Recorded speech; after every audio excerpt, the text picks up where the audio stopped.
It's hard to believe, but we're already done with Week 3 of the 2025 college football season. Feels like just yesterday we were breaking down summer hype and predicting potential upsets. And here we are now talking about teams that have turned it around. Young guns making names for themselves, and the ever-important question, how will these results impact the road to the playoffs? So let's dive in and see what's happened in the world of college football so far. Did you know that in 2025, some of the most surprising turnarounds in college football came from teams nobody expected, and the biggest shocker might just be who is leading the pack right now? Stay tuned until the end. Number 1 will absolutely shock you. But before we get there, let's talk about a couple of things that caught our attention during Week 3. First off, have you seen what Julian Sayin is doing at Ohio State? This kid is putting up some insane numbers and making a strong case for himself as a Heisman contender. I know it's early to talk about that, but the way he's playing right now, it's hard not to notice. Against Tulsa, he became the first Buckeye since Justin Fields to throw for over 300 yards and 4 touchdowns in a single game.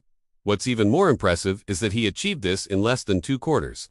Sayin's performance helped Ohio State cruise to a 48-7 victory, showing just how potent the Buckeye offense can be when he's on his game.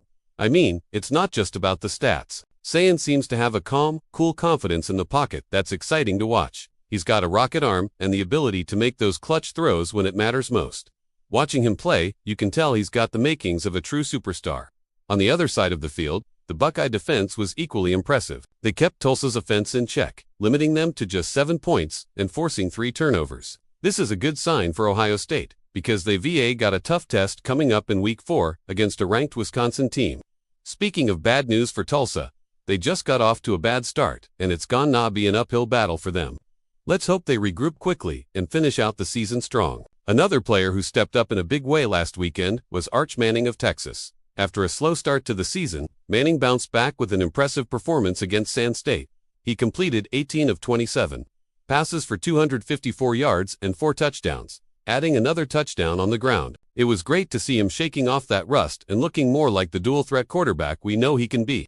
It's not just about the stats either. Manning looked more comfortable in the pocket, making quick decisions and finding his receivers in tight coverage. He was also elusive when plays broke down, scrambling for extra yards when needed. It's clear that Manning has the talent and composure to lead Texas deep into the playoffs. It's just a matter of staying consistent and building on last weekend's performance. Now, let's move on to the biggest upset of the season so far. If you missed it, you're not alone. It was a wild one. South Florida pulled off an upset of the century. Stunning, no. 5 Florida Gators in Gainesville. Let me tell you, the energy in that stadium was electric. It was back and forth, and Bulls quarterback Cottrell Moss was a nightmare for the Gator defense. He threw for 286 yards and 2 touchdowns, and ran for another 100 yards and a score. This is a huge win for South Florida, not just because it's a conference win, but because it shows they can compete with the best teams in the country. On the other hand, Florida's got some serious questions to answer. The Gator defense couldn't contain Moss and the Bulls offense, allowing too many big plays and missed tackles. It's concerning because this team has aspirations of making a run for the SEC title. As we wrap up, let's talk about what these early season games mean for the race to the playoffs. First off, teams that started strong have shown they can handle pressure. Ohio State remains at the top of the Big Ten, showcasing a balanced offense and a stout defense. Penn State and LSU also continue to impress, proving that they can compete with anyone in the country. Then there are teams that faced early challenges but bounced back, like Texas. They had a slow start against Rice, but followed it up with a dominant performance against San Jose State. The lesson here is that it's still early in the season and teams have time to adjust.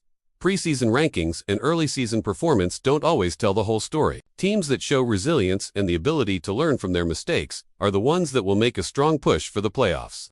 One thing that's for sure, though, is that every game matters. There are no gimmies in college football.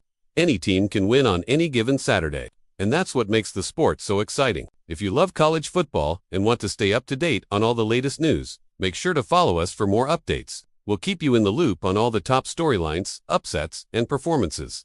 Trust me, you won't regret it. Now, what do you think will happen in the rest of the season? Which teams will make the playoffs? Let me know in the comments below. I'm really interested to hear your thoughts. Now, let me leave you with this. Remember, it's not about the size of the dog in the fight. It's about the size of the fight in the dog. Don't ever underestimate the heart of a team or the determination of a player. You never know when they might surprise you. That's all I got. See you on the next go around.